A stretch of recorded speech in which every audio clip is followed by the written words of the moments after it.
See you later. Wait, let's see if I can get my leg over this one. Ah! And Chicky. Ah! It's too high! I'm going. Got it. Whoa. Embarrassing. First of all, the problem is that my pants are too tight. Now the seat's lowered. And I can ride. Such a jerk. I mean, it's my album. They can't do anything without me. Hello.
I think that there is a huge amount of growth in the second record. I know myself better as a musician, I work harder, and also I'm very connected to what inspires me still.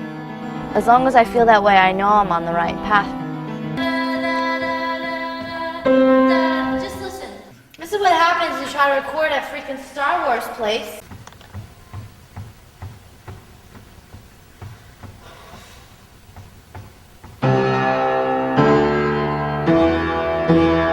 Was I early?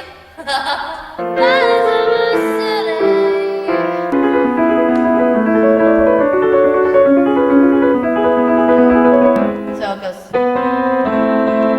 Wait. Yeah. Oh.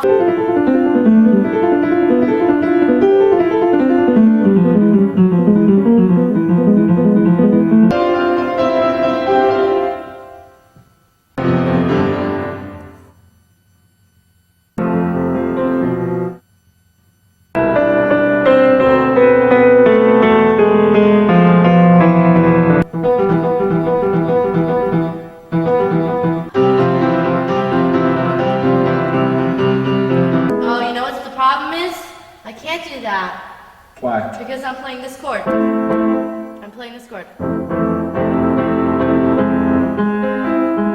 Right? So I go. That makes sense? I find that a lot of second albums are very uninspired, and there's a sense of fear that surrounds them.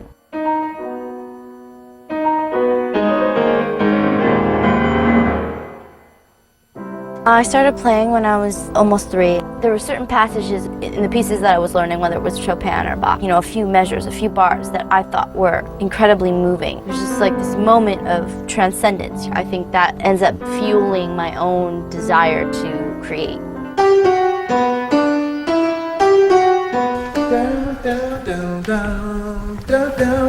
Down. I want to double that. Same thing, I'm going to put the tack hammer on and double it.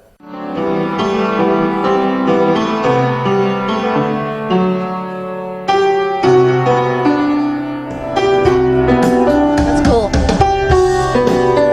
This is the other upright? Which upright? The tack was. This is tack was right now. Without the things on them. I like the tack piano, and I like the bass of the grand. Yeah. She's somebody who improvises over classical voicings, and she's one of the only people I know who does that. It was different this time than last time. Well, I always come in at the beginning of a project, so I never know how it's going to come out until I hear the record. Just the way the melody flows with a kind of a Lennon melody to it, and it just shows a great growth. The process of making this album is really about this balance between struggle and grace. And grace comes from the struggle.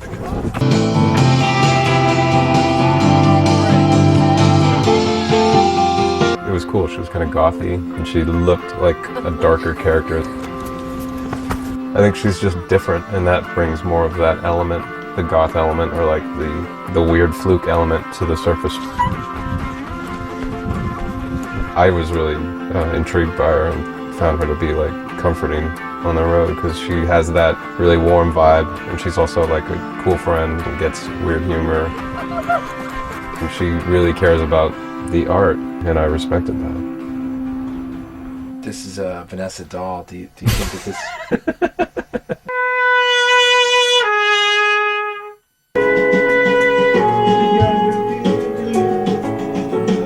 Thank you. Great. Perfect. Done. That was the quickest, most like exact translation of an idea into practice I've ever seen. When? It's a great sense of melody too, not just tone. This has got a little bit of an Elton vibe, some of these tunes, which is cool. Elton's hip, baby.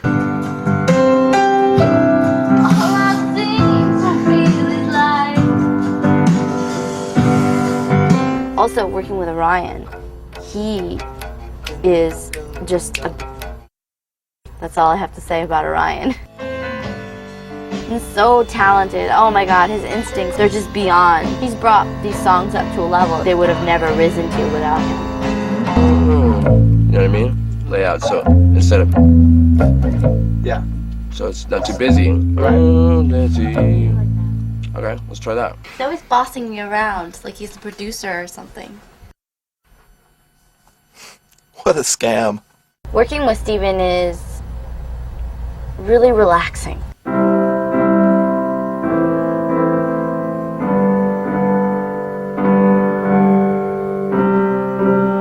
It's very interesting because he comes from a kind of like a punk, like a rock root. What he appreciates in my music is different than what I appreciate in my music.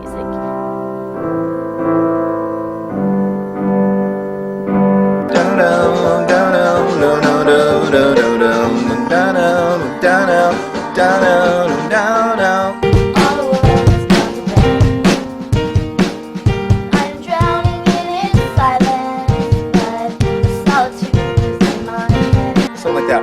And I'm glad he's not a pianist. I mean, he plays like this, but he knows exactly what he wants to hear. No. I want you to be patient, okay? Don't get impatient. So when does it start? Just stay with it. Stay positive. We almost have this done. No. Don't worry about it and just play it. Up until you stopped, everything you just did was right. No, it wasn't. Yes, it was. This whole song is crumbling into oblivion now. Okay. He'll hear something and it sounds right and that's it. All right, we're moving on.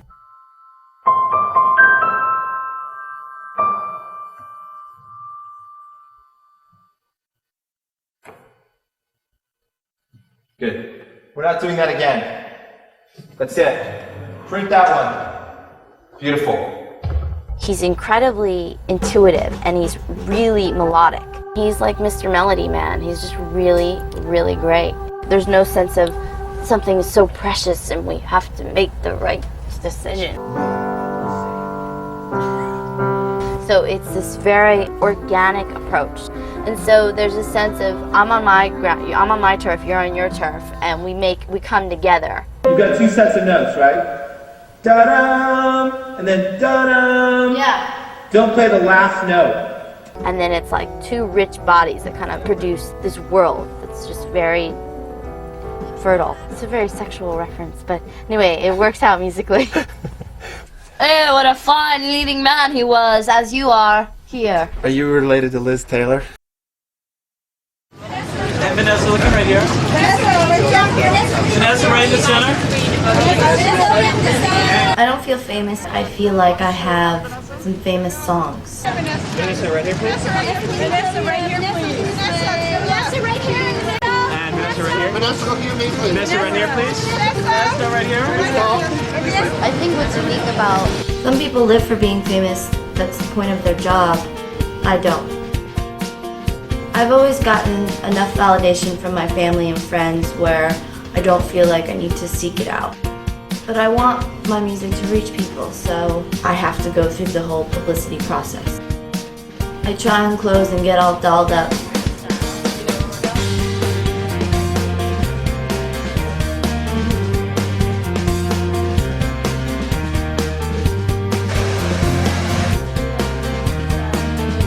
I know what you did. That song. Oh yeah, they're good.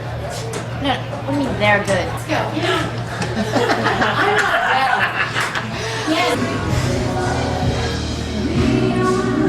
So gross. This process always brings me a lot of anxiety because I'm concerned about whether or not my image is in line with my identity. But it can also be kind of fun and titillating. I go back and forth. It's Mark Jacobs. Vanessa, old men release.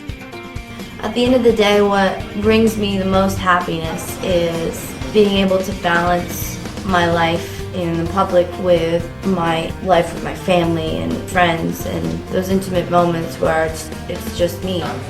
Can I move this MTV thing till 7?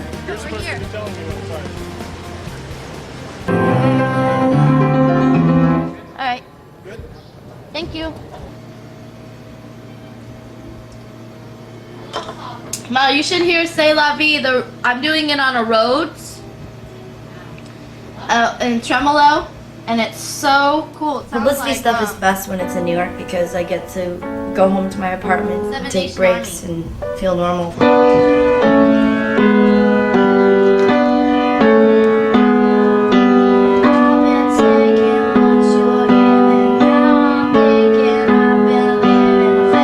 Always keep an apartment in New York.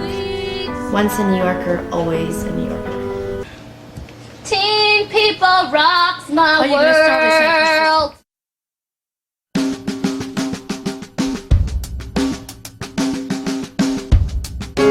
I love the rhythm and the pace of New York, and I always find myself going back.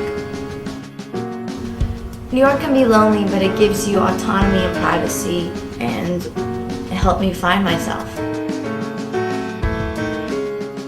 Not to mention, it's the first city that embraced me as a musician.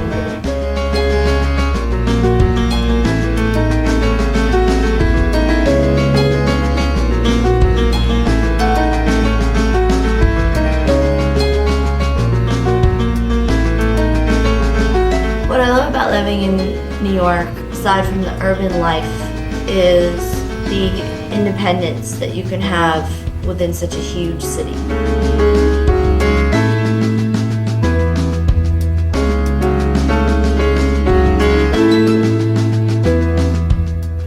God rest ye merry gentlemen, na na na na na na.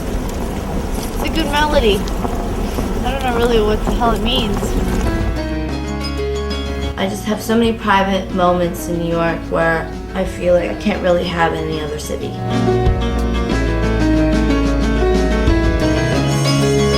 I went back to New York in the biggest nor'easter of the year to play a show for some hardcore fans. And it was like going back home and playing in the same environment that I'd been used to playing for so long. Kind of going back to your roots. It was awesome. She was really great. Nice to be in such a close, intimate setting. It was amazing.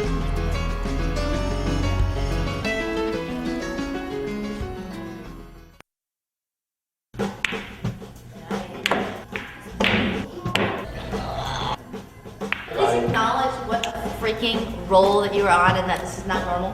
I mean, don't act as if this happened there. Whatever. You're usually just a little bit better than I am. You're a Cheeto eater. I know, anyway.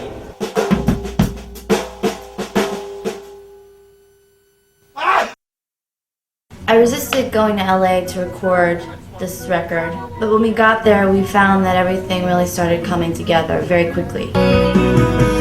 It's more common than you think. Oh, we did not yet. No. Okay. And used to say, I can't live without you.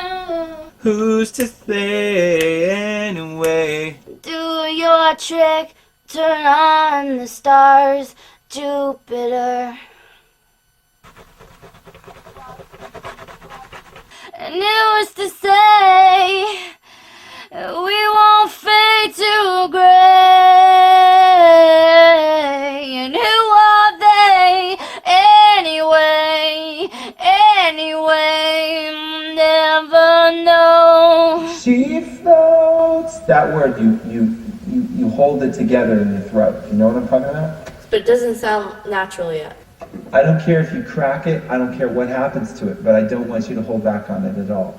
I'm just trying to experiment with lots of different vocals. Because it just could inform a direction that you would never know, you know? I'm planning to make like a, 100-person choir on this song.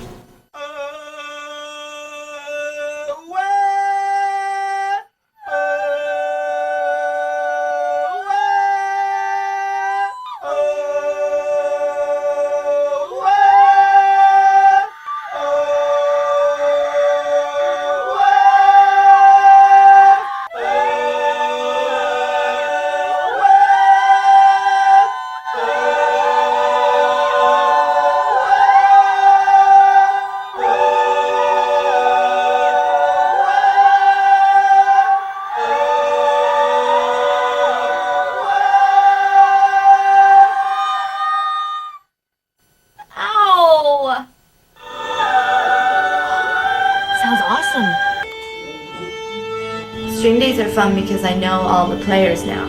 So it's like LA band camp.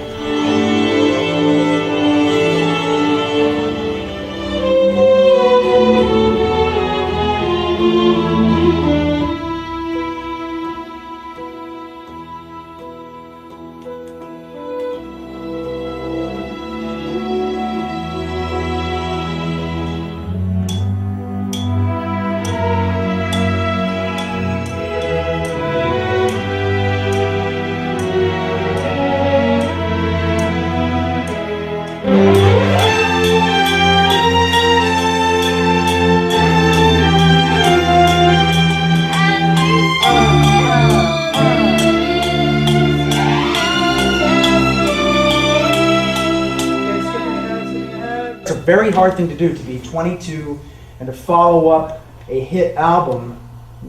The sophomore jinx is very, very, very difficult to face, and I think Vanessa has just sailed right through those murky waters with Stephen's guidance, and it's a joy. I'm so proud of both of them because I think it's just going to be a huge hit.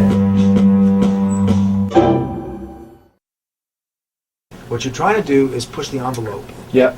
Which is great. Should I put lipstick on and kiss it?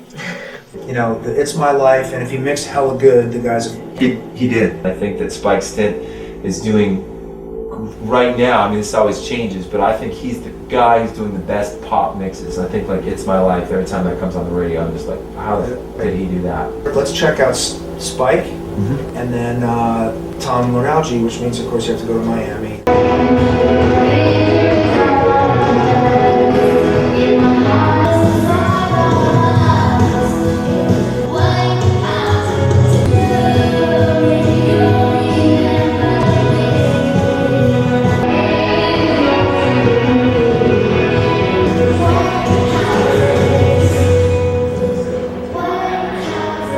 So refreshing. I think it added so much to this album that I was able to reconnect with that part of me. It's the Chinese New Year in San Francisco, and things are crackling. This past year, with being able to start dancing again and work on an album, I've created kind of a symbiotic relationship between the two as opposed to isolating one. I feel very well balanced, I think. And now I'm in San Francisco, and it is by far my favorite spot. You can still feel the beat movement here. It seems so fresh and so edgy, in a sense that has been lost, I think, over the years. People define edgy as, skimpy outfits or something. And San Francisco, I think, is as edgy as you can possibly be without taking your clothes off. anything goes, but at the same time it's a very kind city, and there's no sense of kind of feeling like your ass is going to be kicked when you get up in the morning and have to walk down the streets of San Francisco, as opposed to New York City where you feel beat up by the town sometimes. What's so bad about being adopted? Just because I wasn't born here doesn't mean it's not my home. So there's a piece here, and you're near the ocean. You get to drive in a car. I live in North Beach, and there's just, it's like kind of a small town, but there's all of diversity and kind of cultural richness that is in a huge, huge city. So I just feel lucky.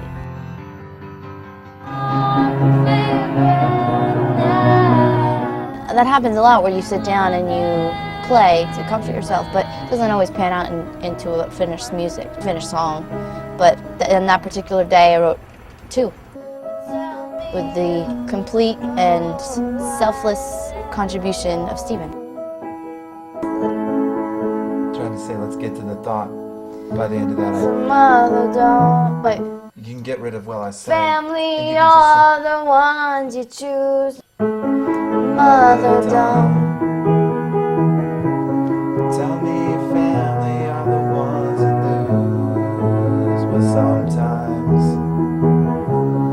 family are all the ones you choose. It was one of those things where I really almost walked away from writing the songs because you need someone to kind of keep you in your seat. Turn on the stop, turn on your trick, turn on the stars. I like that. Wait. That was actually really the first co-writing session I'd ever had. Are the ones you choose. Let's go do it again. There is growth on the batch of songs on the second record. It's my dream second album. And I can't imagine making any other album than this one as a second album.